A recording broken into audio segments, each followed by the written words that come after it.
Thank you so much, Thomas, for talking with me today about your beautiful book, Ageless Soul. Well, thank you, Christy, for inviting me. I look forward to our conversation.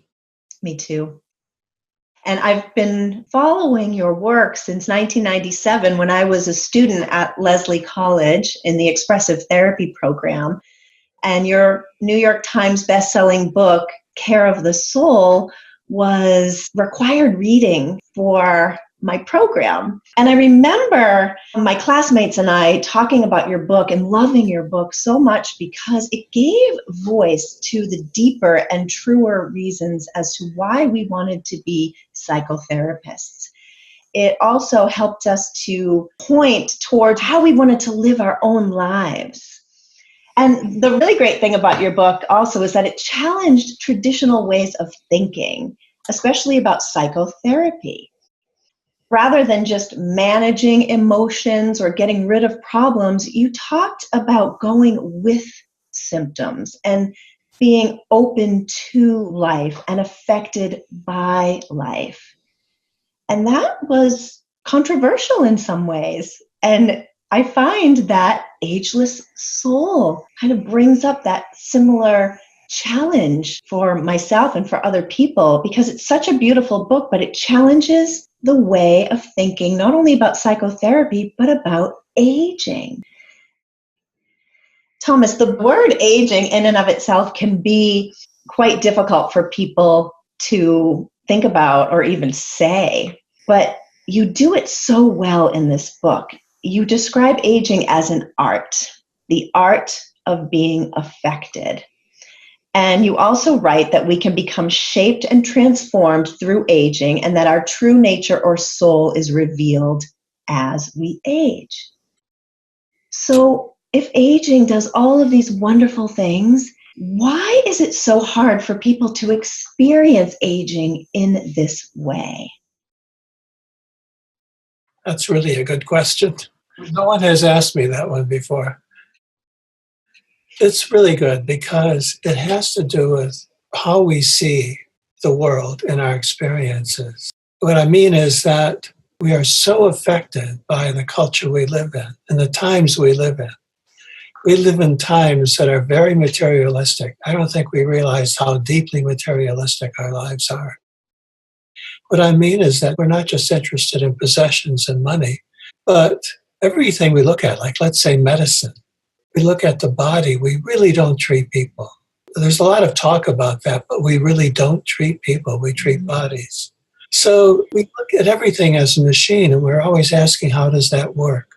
It's the wrong question, because it's a mechanical question. And I think we've asked that kind of question about aging.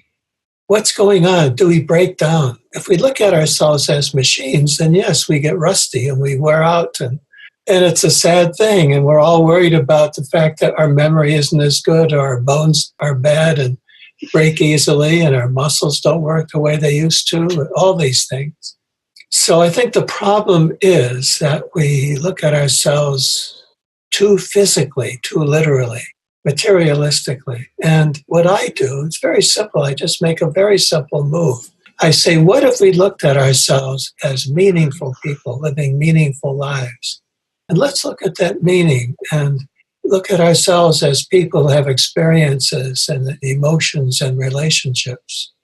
When you do that, aging it's a good thing because we are becoming more of who we are. We're getting better, not worse. Every day we get better. That's a good thing. But in order to see that and appreciate it and understand that it's not just wishful thinking, then you have to shift in the way you see yourself and the world around you. You have to be able to step outside this materialistic culture you live in and look differently. So is this sort of fear or resistance geared specific towards modern culture? Yes, if you think about, as many people say, think about other cultures where people who are older are valued. Mm-hmm. Why are they valued? They're not valued because their bodies are falling apart, and they are. They're valued because you're looking at a person who has attained some sort of knowledge and wisdom and character and personality and a way of being in the world. And you want to follow that person because they've got something you don't have. And it's taken most of their lives to get there. It's been a process of making mistakes and picking yourself up and having good times and bad times and being creative, and all of these things has made these people into wonderful beings, really. And so they are elders, they are older, and they are worth valuing and following and learning from. And when did we lose this? When did we lose the ability to, or the desire to, honor our elders? Well, what I'm saying is I think we lost it when we decided to look at the world physically alone. So let's say it's hard to know when it began because there were materialists 2,000 years ago, but it really didn't take hold in society until probably the Renaissance times, when people began looking through telescopes and being charmed by all the information they got physically. And medicine gradually and slowly being able to accomplish much more than they had in the past because of their scientific method.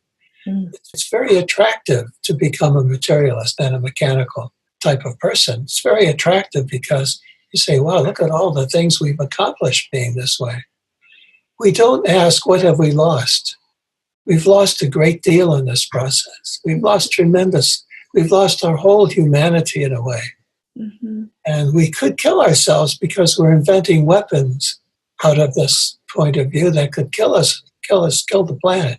And so we don't have this other point of view that I would say has to do with this cultivation of character and soul, where we can be in the world differently and our values would be different. That's why I know for myself, I'm not just saying this off the top of my head, I know for myself, in order to live this, I have to be eccentric and I have to be the kind of person that doesn't fit into the world around me. If I fit in, I've capitulated to it. So I can't fit in, and I resist it. I really do what I can not to fit in. And it's not easy because I don't get many of the rewards I would have if I fit into the culture more. But I think it's the only way I can keep my point of view. I love that, because you're not resisting aging, and you're seeing what happens when people do resist aging. I hear you saying that there's like this pull towards sort of modern day materialism, but we're losing so much. Can you say more about what happens when we resist aging? You talked a little bit about Freud and the return of the repressed. And I don't know if a lot of people realize the harm that happens when we are resisting aging, resisting life. Yes, I think what happens when we resist aging and opt not to get older and not to identify with getting older, when you do that, then yes, the return of the repressed, we're repressing the fact that we are getting older. So that becomes a preoccupation. And we spend a lot of time trying to remain perfectly healthy. There's such an incredible focus. It has been for quite a while in our society on health and eating in certain ways. It's crazy, we don't eat what we like to eat. We eat what is going to make us healthy. This idea of food as medicine can be a positive thing. You can develop a healthy diet that way. It can also be crazy, where you don't eat food other than as medicine. And all you do is you go to a restaurant and you take your medicine. It's not a good way to live. You lose the joy of life, and you lose that part of life that is not just about health. Health is fine if it is one value among many. But if it is the primary value, if we're out of our minds about it, if it becomes too strong in our lives, then it's not really helping us. And that's part of the aging issue. I think when you repress aging, you try too hard to stay young. And so people also try all these different methods to stay young, and they're fighting it so hard. And when they do that, they actually so often look older. You see pictures of people who are trying hard to remain young, and they look weird because they're not really themselves. They would actually be better looking people and more interesting people if they didn't have to fight it so much. Now, one of the things I say in this book, and I really mean it, is that it's absolutely fine to do what you want to do to look young. I think that's a great thing to do. Clothes, plastic surgery, dyeing your hair, whatever you want to do, I think it's terrific when it's done from a point of view where you love life and just want to be part of life and you love your youth, you want to keep some of your youth. But that can get out of hand. And then when that happens, when there's a denial of aging, then what you do then is crazy. It's exaggerated. And you end up with the opposite result that you want. You don't really look young. You look like someone trying to be young, which is very different. Similarly, you talk about kind of going with the symptom, going with the feeling. Like, for example, if somebody wakes up in the morning and maybe they're feeling their age, they're feeling a little achy and, not as energized as they did when they were young.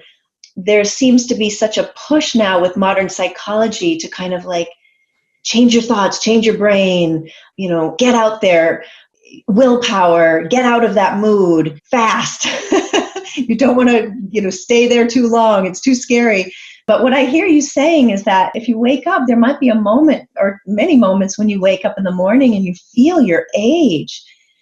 What I hear you saying through this book is that it's okay to be there, to let that feeling of melancholy or loneliness, let it affect you. Let it be there and learn from that. I really love that because, again, it's letting go of that resistance, which in effect brings more meaning and depth to who we are as human beings. So, yes, I've written about, in this book, about loneliness and melancholy. And one of the things I wanted to say about these two emotions is that it's not just that we learn from them, although that's certainly true, but also we are affected by them. We are shaped by them. I mean, if you become a human being, more of a human being by letting life affect you. If you try to protect yourself from life all the time, you don't really live. And therefore, you don't really become a rich, interesting person. You become a defensive person or cold because you don't let life show through, let it kind of breathe through you. I think when you look at somebody that is attractive and interesting and you want to be with, you see their vitality. You see that life is allowed to pass through them, to be part of who they are. They're not protecting themselves. And it's not just, when you protect yourself, it's not just protecting yourself from things like fear and envy and things like that, but also sadness and loneliness. So all of these, this full range of experiences and emotions are necessary to make us into people, into individuals who are vital. So you're not just vital by being active.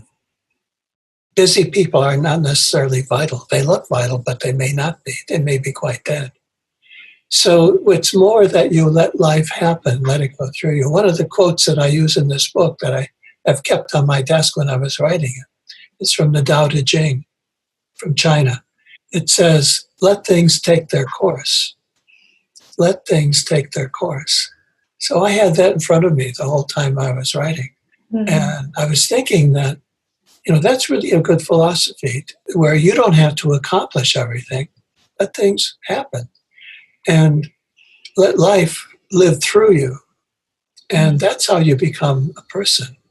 Mm-hmm. And letting life go through you means all these stuff, the whole range of emotion and experiences, let them go through, the happy times and the sad ones, the mm-hmm. successes and the failures, let them affect you. If you feel bad about some loss or some mistake, then you just have to let it be with you as long as it needs to be. Mm-hmm. So do you draw a line between letting it affect you and going into like the depths of depression? Or even are the depths of a depression sometimes necessary? I think you do have to go pretty deep into depression sometimes. Mm. But I think what you're talking about is something that I've thought about for a long time. I used to tell people that I wrote this book called Care of the Soul. It was not called Wallowing in the Soul. There's a difference. I think what you're talking about there is just surrendering and saying, this is awful. I'm just going to surrender to this and be totally depressed. That's also a subtle form of defense. If you think about it, look at it very closely. Okay, you surrender and you just surrender to it. Even then, you're not really letting it be part of you. You're giving up and you're letting it take over. You are not present then. The thing is that when you have an emotion like that, you are always in dialogue with it and always in relation to it. So it is you entered the emotion. It's not just that emotion swamping you. Those are two different things. Thomas, in the book, you also share a story from your own life, a tragic story from when you were 4 years old when you lost your grandfather. And that story really touched me. And I feel like it touches a lot of people because of the way that you allowed it to affect you. I don't feel, and I could be wrong, but it doesn't seem like you became sort of like this victim where, you let it sort of take over and ruin your life. Like some people become victims and use things that happened in the past to kind of keep them away from aging, keep them away from living life. But you seemed to have allowed it to affect you in many ways. And you even said in the book, there are ways that you still aren't aware of how that experience has affected you. How did the people around you handle that situation? And was it because of them that you were able to let that experience affect you? Or is it sort of who you are as a person? Is it your soul, or was it the people around you? I guess I'm sort of asking about that general question, like nature versus nurture. How come some of us can take a situation like that and be affected by it and grow from it, and other people shut down and can't? I don't really know. I was so young. I was 4 years old, so I didn't know a lot.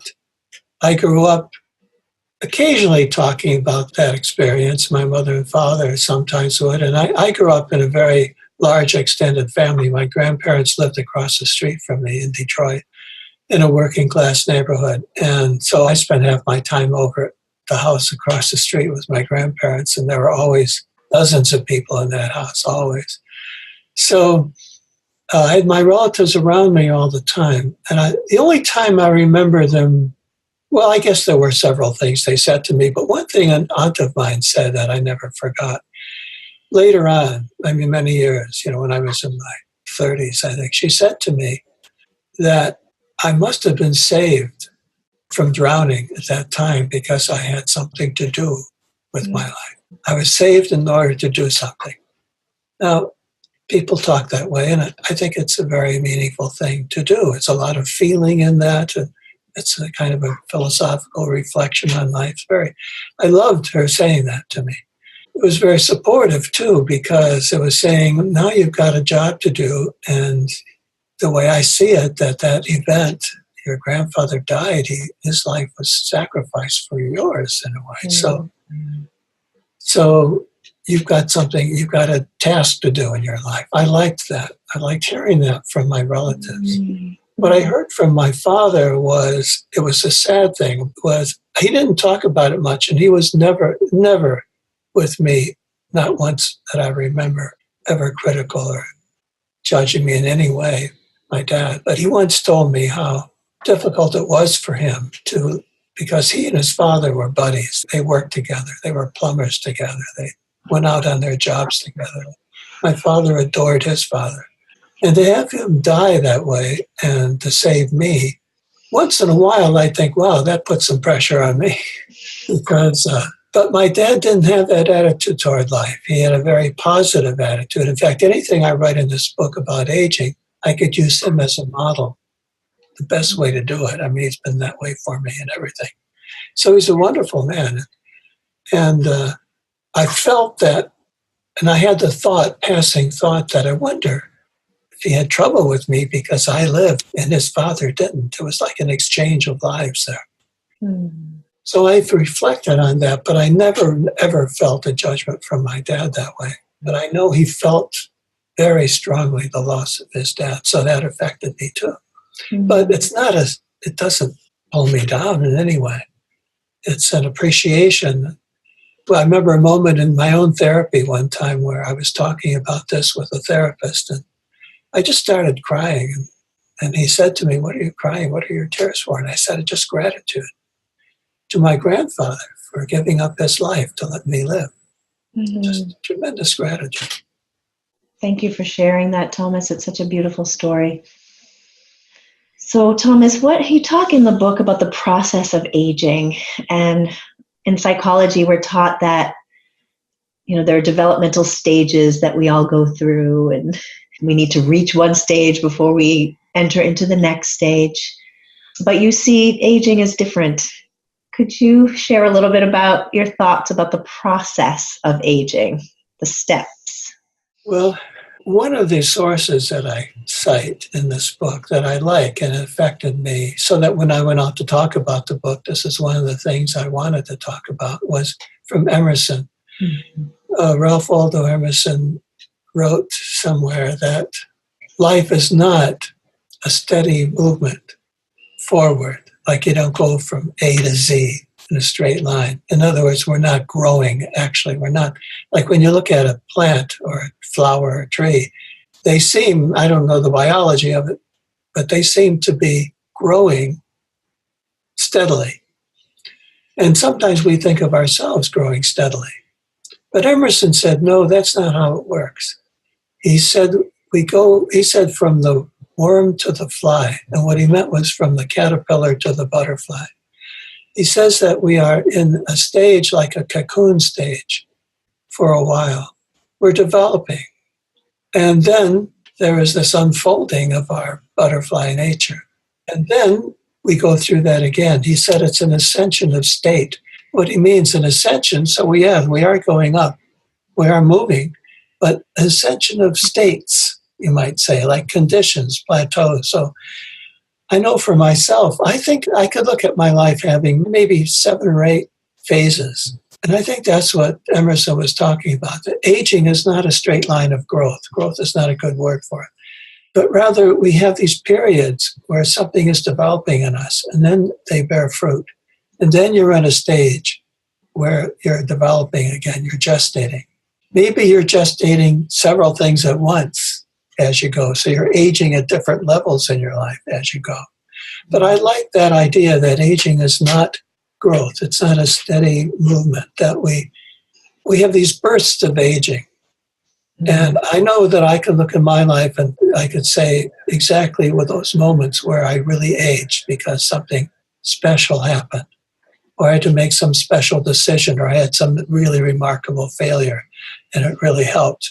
So all those things then mark this aging process.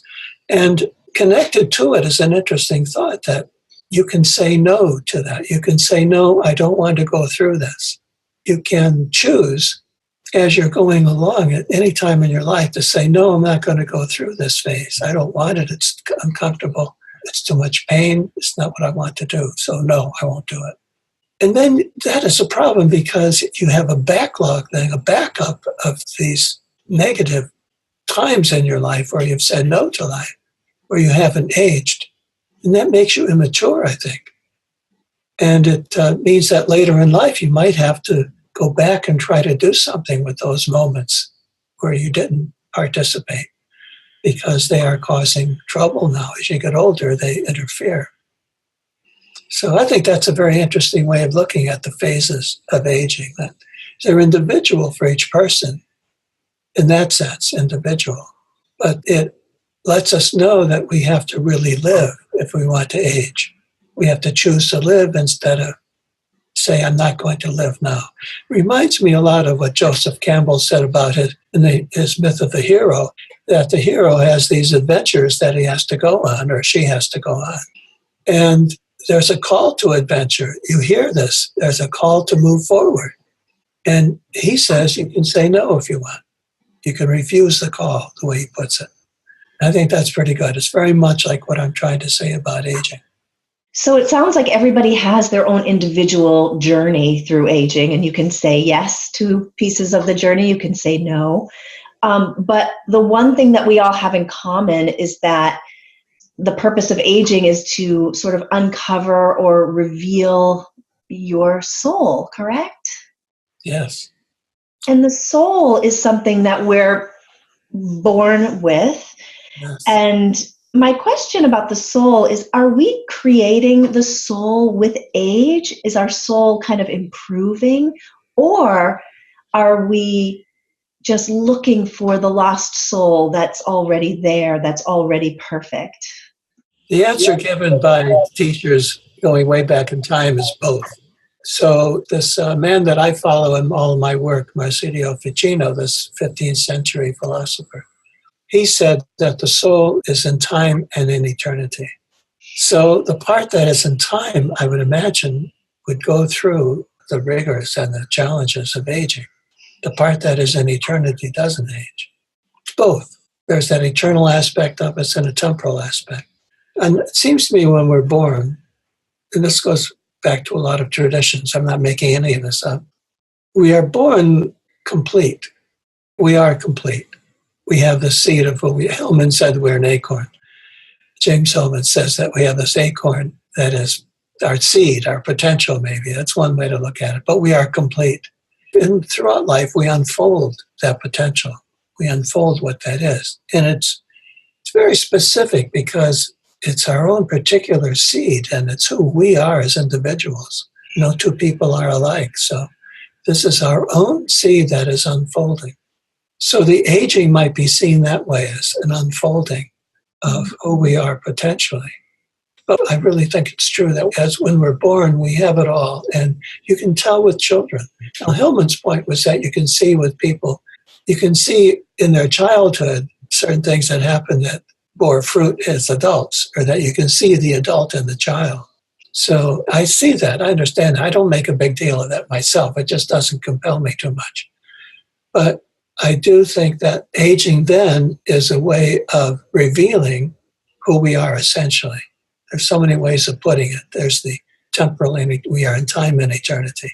So you can keep saying that in different ways, using different language. But what you want to say is that, yes, time is an important part of our existence, obviously.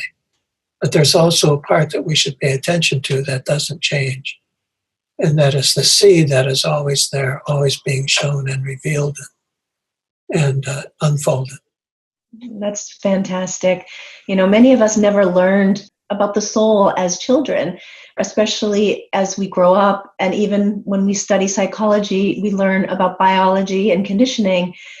Do you think, Thomas, that people have difficulty with aging because the soul has been ignored? And is it necessary to nurture the soul as we age?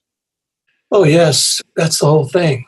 We have to nurture the soul because it's the soul that gives us life. And it is our identity. So that's another very interesting thing, is that in the contemporary world, there's this thought, I never understood it, that we create our own lives as we go, that we are the makers of our lives. I don't get that. That's not my experience. My experience is that I have invitations from life, and I can say yes to them, and my life moves along. I can say no when I get stuck. I think life shapes me, makes me into who I am. And it all depends how I respond to what's happening, whether it's a loss or a failure or whether it's something good, an opportunity that has come along. So I like that dialogue with life and the soul. My self, to me, is a very small word. There's not too much to the self. I think it's important to have a sense of self, but it's more important to realize that you are going to be more confident and secure in yourself the more you let life inhabit you and shape you. By self, do you mean the ego, or is that a word that you use? I would use it, but it's hard to use all these words and see how they relate to each other. In certain instances, I would use the word ego. When I say self here, what I'm thinking of really is just when you think about it in an ordinary common language, you say, talk about yourself. Not technical. I don't want to say this is the ego and this, scheme of some kind, a diagram. What I want to say is your common everyday sense of self, that you are somebody, that it's important that you be somebody. I think that's really important to feel that you are someone. I think a good part of our lives are trying to become somebody. I think that's very, very good. We all become somebody in different ways. And partly it's what I was saying before. It's our soul being revealed. That will give you a sense of being somebody worthwhile. And you won't always be envying other people or feeling bad about their successes and things like that. So to age then is to have more of a sense of self and to be less worried about whether you're going to get that and to be less worried about other people having something you don't have. And to look within to your own soul for your own answers, not comparing yourself to other people. Yeah. Thomas, what are some ways that people can be more open to the process and more accepting of the process of aging? Through your book, Ageless Soul, I know so many people have started to reclaim the word aging. I know when I first started reading the book, the word aging, I could feel like a little bit of a tug in me of, aging. That word has such a negative connotation. But by the end of the book, I was starting to feel like proud of aging, wanting to age and feeling it was a really great thing that I could be proud of, especially as I'm turning 50 this year. This has been a big year for me to kind of start thinking about, wow, okay, how do I really want to age more consciously? So I guess I'm asking, how can we age more consciously and be open to the process of aging well? Well, it requires a great deal of trust in life. You can't think that you know better, that you could do it better, and therefore you should be in charge. And besides aging, there's no use fighting it. It's happening. It's going to happen. We have to adhere, right? And it's a natural thing. Of course, what I've been saying to people, what I did write in the book, and it's not exactly facetious, is that when I began thinking about the word aging, I thought about wine and cheese. And I thought, it's because the word is used positively there sometimes. So you go into a store, you don't say, do you have an old piece of cheese lying around that I could have? So you have aged cheese, and you pay more for it because it's really special. I thought, well, that's a good use of the word age. And what is that as a metaphor then? You want something that has more flavor from having been in existence longer and had time to let its flavors develop and interrelate and all that kind of thing. And some wines, too, I've learned to my own chagrin that not all wines age well. I had to stop drinking red wine a few years ago because of my health. And I had these old bottles. I thought, this is great, from 15 years ago. And I open up and most of them are vinegar. Not all of them, but most of them are just like vinegar. So they don't all age well, but there is an aging process to wine as well as cheese and other foods, I'm sure, that it takes time for the flavor to come out. And I think that was a metaphor that I kept in mind as I was writing about aging. So I use that metaphor because I do feel positive about aging. There are a lot of things I don't like, many things. So it's not all positive. No, I think the things that bother me, I can't control my weight very well. I can't go out and do things physically to the extent that I used to. That's kind of bothersome. I don't like that. There are a lot of things that I don't like about it. I do have a problem with memory sometimes, and I just forget things before. I never used to forget dates and names and books that I've read and things like that. So there's a lot about aging that's not good, but there's a lot about everything that's not good. I mean, I can't think of anything that is all good. And you put up with the bad stuff because you want what is really good out of it. And so I don't want to present the idea that aging is so wonderful. Let's all be happy and celebrate that we're getting older. No, I don't think that's not good at all. But you can look at the whole picture and say, well, there are some really good things here, and let's focus on that. And besides, the rest of it is just part of being a human being. I think it's great to go through the whole experience, right up to the point of death. I think it's important and valuable to be a human being, to let your humanity be part of who you are. I feel this so strongly every day that our world needs to be more human. That's why I like about talking about the soul rather than the spirit myself. Soul is what makes us human. It's about our humanity, not about trying to reach beyond our humanity. And I really like that. I feel that if we were more human, all of us on this planet, we'd take care of each other better and be a more peaceful place. Thomas, there are so many people who are struggling right now with aging, and there's anxiety and depression.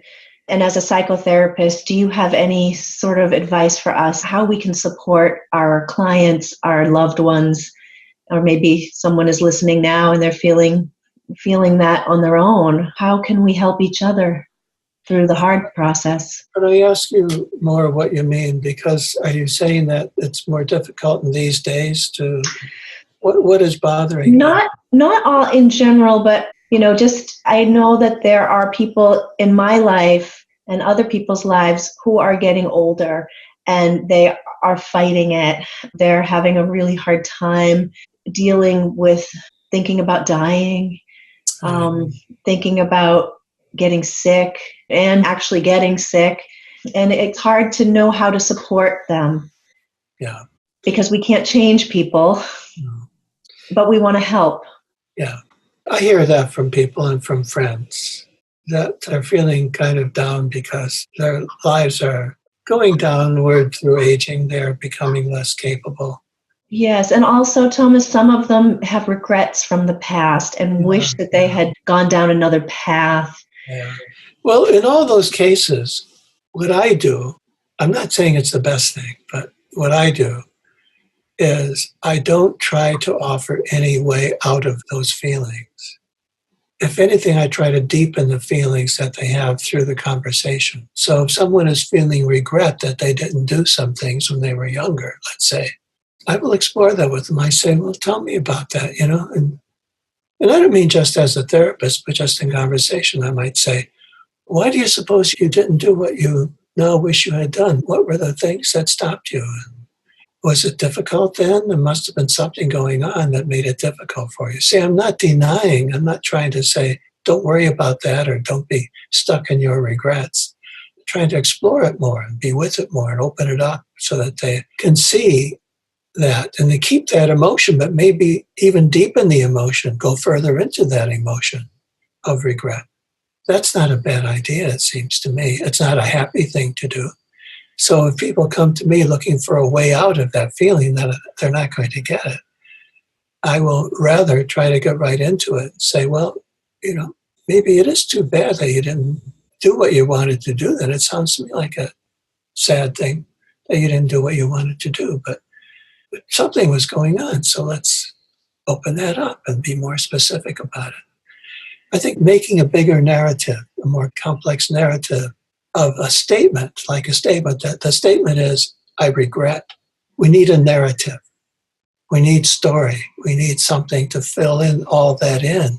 So that it isn't just a block of regret that I'm beating myself with. Give me a narrative so that there'll be some understanding of, and maybe some possibility of forgiving yourself for not having done what you wish now you had done. Mm-hmm. So really just being there and listening and allowing people to tell their stories. Yes, encouraging the stories. And as I said, I think it's very important not to offer a way out, to let them have their bad feeling. But it might get lighter through the narrative, not through any coaching on my part or, trying to make them feel better. I don't want to do that. Well, this is a good segue into my next question about the essential secret of aging. I want to read a little bit of what you wrote. You say that an essential secret of aging is breaking through the curtains of protection that have kept us from feeling the world's suffering. And then you go on to say, we age with soul when we stop living an unreal, safe, and impractical life of denial, when we feel the corruption at the heart of humanity and resolve to do something about it. That really, really touches me. And you go on to talk about Buddha and Jesus. And you say, if the Buddha remained in his protected environment, he might have been happier, but he wouldn't have become the Buddha. Similarly, if we agree to remain ignorant of life's challenges, we will forever be cut off from our deepest selves. That is why taking on aging is so important. We have to be with what is, not what we wish the situation could be. Yes, I think that's really important. It's really the essence of aging, as you say, consciously or well, would be to take it on. This is part of life, and all you have to do is live it. You don't have to figure it out. You certainly don't have to find a better way. It's there for you. It's happening to you. Life is giving you something. Life is changing you, changing your body. You didn't decide that. Are you saying that life doesn't know what it's doing? I don't think so. This is a process, a human process, a natural process. And so you can arrive at a point where you live what it means to be a human being, and you live it through. It's not the way you plan it. I wouldn't plan it this way. I think it's completely ill-planned. We should be, 25 years old for centuries. I mean, that's how I would do it. But that's not the way it is. Mm-hmm. So we take what is and what is natural to us. I keep thinking of a friend. I think I've mentioned him a couple of my books, and it might be in this one. I don't remember. John Moriarty. It was an Irish writer. He was a good friend of mine. He lived in County Kerry in Ireland. And I met him in Dublin. And I wasn't in Dublin all the time, so I would frequently talk to him on the phone. He was a wonderful guy. He wrote beautiful books, and skilled in so many things, and had a deep, deep sense of life. And at one point he called me and he said, I've just been to the doctor. I have cancer of the liver, cancer of my intestines, and cancer of my lung. And he said, there's no way I'm going to get through this. And he was angry and upset. And he went on the radio in Ireland, and a lot of people listen to the radio in Ireland more so than here. It's like everyone you talk to has heard the radio program, so they know what the conversation is. And John went on the radio to tell everyone that he had this cancer, and he was so sorry for himself, and he wanted everyone to feel bad for him and angry and all of that. And I thought it was so uncharacteristic because he had been such this great writer all this time, deep thinker, and suddenly just went into this deep, deep depression and funk. And it wasn't him. But I talked to him many, many times when he was in this condition on the phone. He'd call me up and I just let him talk. He just poured out the words. And then one day I got a phone call from him, and he said, okay, he said, that's over. He said, I had to do that, I guess, for about a year and a half. He did that. And he said, it's over. I'm not going to be. He said, I get it now. He said, I used to think, why me? This is a common saying, why me? And now I say, why not me? Because I'm a human being. He said, if anyone else can go through all this, why not me? I'm a human being. He said, it's okay now. I'm all right. So I was in Dublin after that, a few months later, and I went to the hospital there where he was, Mater Hospital, and he died a few weeks after I visited him there. And he was in his bed. He had just come back from a new surgery that I thought might help him. It didn't work. And he knew right away it was going to work. So there he was, finally absolutely facing his death, lying in bed. And he was the same old happy self. It was so great to see him. And we had such a wonderful time together. I meant to just visit him for a few minutes, and I spent 2 or 3 hours with him. And we had such a great time. He was in wonderful spirits, and he just great. But I learned so much, I felt, from that, because you don't have to do this perfectly. Give yourself some time. He needed a year and a half to feel horrible about what had happened, to discover what he knew all along. He had to go into that place. It was fine. But then he came out of it. And fortunately, I think. And especially to me, it was beautiful that we had this end, this farewell. He wasn't better, and he'd like to have gone on living, but, that's the way it was. And he was able to be happy with his misfortune. Wow. He was really able to just be with what was in the moment. That's it. He was able to be with what was happening to him right there, right? Oh, as a human being. Mm-hmm. Because it's not all happy and joyous and No. great. No. And these things happen, these tragic things happen. They That's do. part of it. And They do. you don't get to pick and choose what you like about it. You just have to kind of take it. Is there a way that we can stay committed to aging well, Thomas? Can we take the lessons from your book out into our own lives every day? Is there like a daily commitment that we could make? Or is it just being in the moment as much as possible, just allowing life to happen? Well, I don't want to be too fussy about this, but being in the moment is really not my way. It's not my way.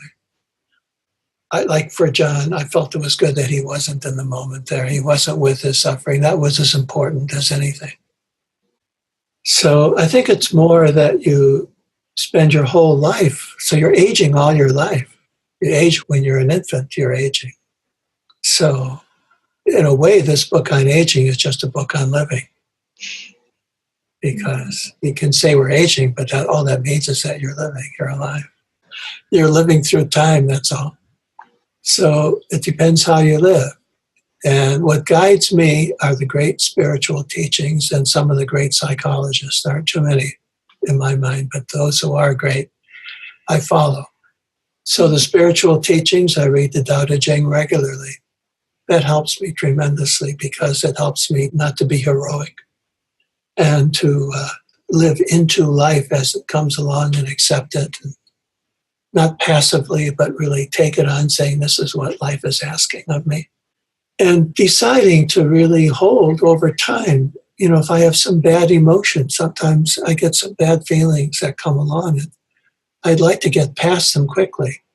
But I have to tell myself, I don't decide how long they're going to be here. So I'm going to be with, really feel this emotion. I really take it on until it wants to go. Till it wants to go away. Hillman once told me, when I was depressed, James Hillman came over to my house once. So I called him up. I said, I'm really feeling terrible, really depressed. And he came to my house with a bottle of wine. And he talked to me. And one of the things he said was, he thought that what helped him was to imagine putting your depression into a suitcase and carrying it with you. But don't make it yourself. Don't say, I am depressed, saying, I've got a suitcase there that my depression's in it. And you carry it around with you. That was a kind of poor image maybe for it, but I never forgot it. And I think what he was trying to say to me is that you can go live your life without letting your depression overwhelm it. Mm-hmm. But you also don't let it go. You carry it with you wherever you go. You let it affect you. Let it affect you. Absolutely. You let it color you, like give a color to who you are, to your person.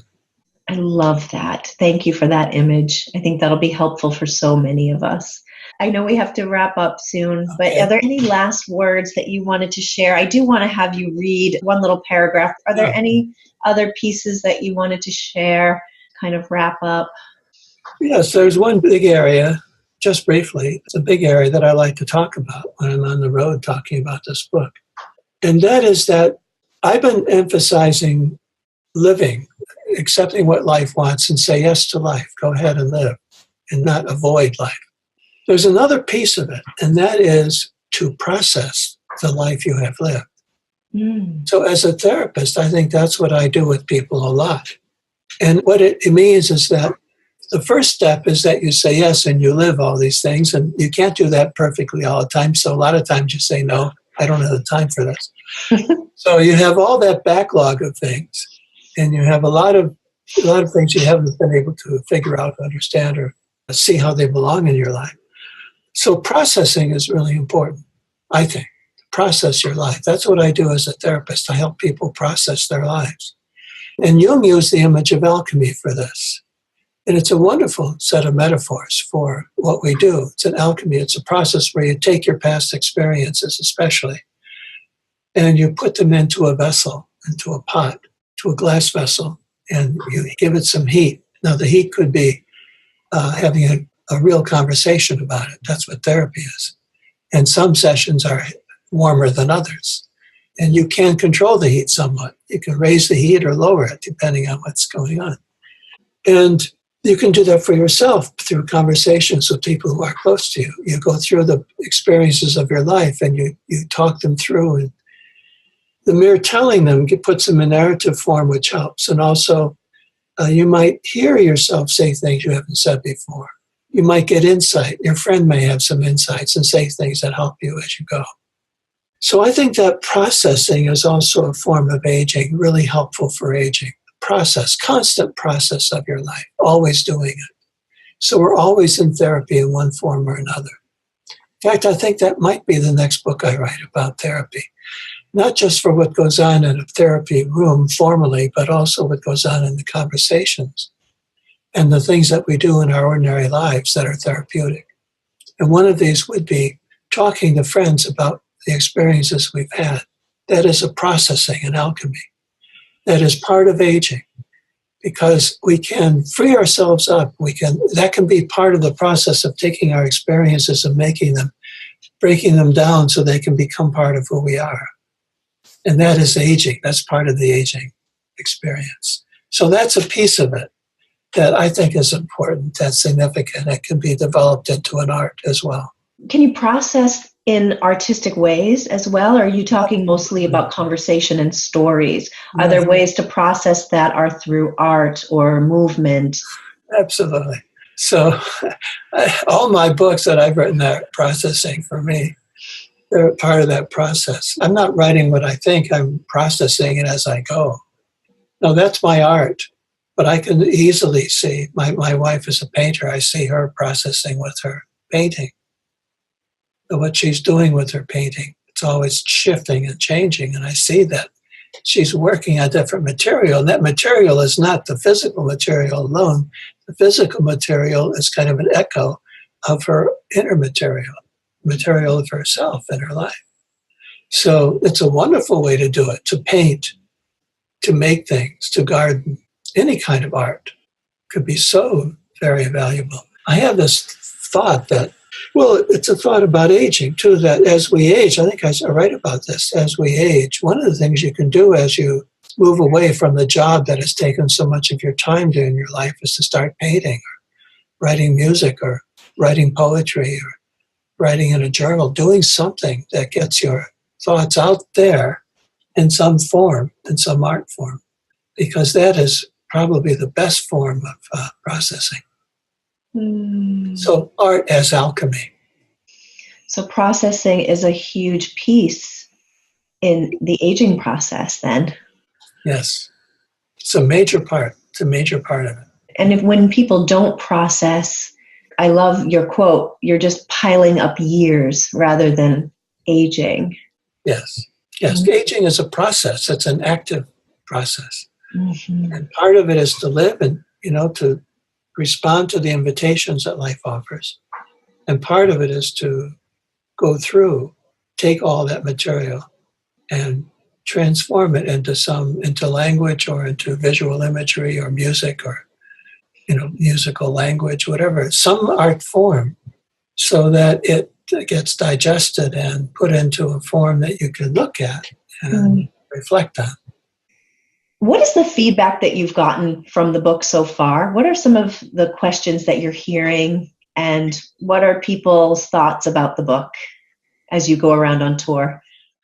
Well, people are generally very happy with it. They are very, very pleased. And I think the main thing is what you said, that they feel more positive about aging than they did before reading it. That has been a lot to people, to have that feeling. That was not my intention, really. It's a byproduct. My intention was to explore the experience of aging from a soul point of view rather than from the usual physical one. But it turns out to be a more positive way of looking at the whole thing. Mm-hmm. So that's what people are telling me in one form or another. I've had so many letters and emails from friends telling me they think it's the best book I've written. This is my 25th or 26th book. So they said that they like it best because I think partly that I was relaxed in writing it. I just wrote a lot of stories, and I felt the process of writing it was something that was a lot easier than I ever expected. Have you changed as a result of writing this book? Yes, definitely. You Definitely. have, Help me deal with. Well, I always say I write it when I have a problem in my life. I write a book about it to try to work it out. So that has helped me a lot. Having sorted out, this is like sorting out the whole experience of aging. I'm 77. It's not just about the age number, but it is time for me to reflect on that process. Although I also like to tell the story when I was reading the book into its audio version in Boston. I read the book aloud, and there were two young people who were helping me do this, doing the engineering and the technical aspects. And when it was over, I asked them, because they had heard me for 3 days read this book, I said, does this book mean anything to you? You're young people, what do you think? And this man who was a sound engineer said to me, he said, what do you mean? He said, I'm 30 years old. I'm facing it right now. And he said, it meant everything to me to hear about this, because I'm struggling now trying to get through my 30th year. So that confirmed for me that this is not about getting old. It's about aging. Mm-hmm. That's right, Thomas. That's right. Well, I know this book is hitting the hearts of so many people in my life, and it's a book that I am giving to as birthday gifts for people this year. It's a wonderful birthday gift for people at any age. I really believe at any age. You can't be too young to learn about the process of aging. Yeah, I am so grateful that you shared this with the world. And I'm looking forward to your next book and your next book and your next book. Thank you so much, Thomas. I was wondering if you wouldn't mind reading a short paragraph on page 29, the second paragraph. I thought this was a beautiful paragraph because you had talked in a video that you had done with your daughter about how the aging process is natural, and you compared it to nature. And I think if we can think about aging like that, it might take a little bit of the sting out, maybe.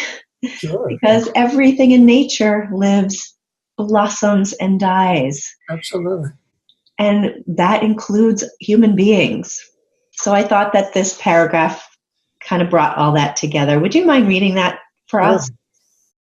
I don't know what death is all about or what happens. No one does. But I do know that I have lived a life that constantly becomes more interesting and more meaningful. I have grown to love life, and in particular, the life that is in me. Nature has brought me here, and I trust that nature will take care of me in my final years and after. Thomas Moore, thank you so much. Thank you, Christy.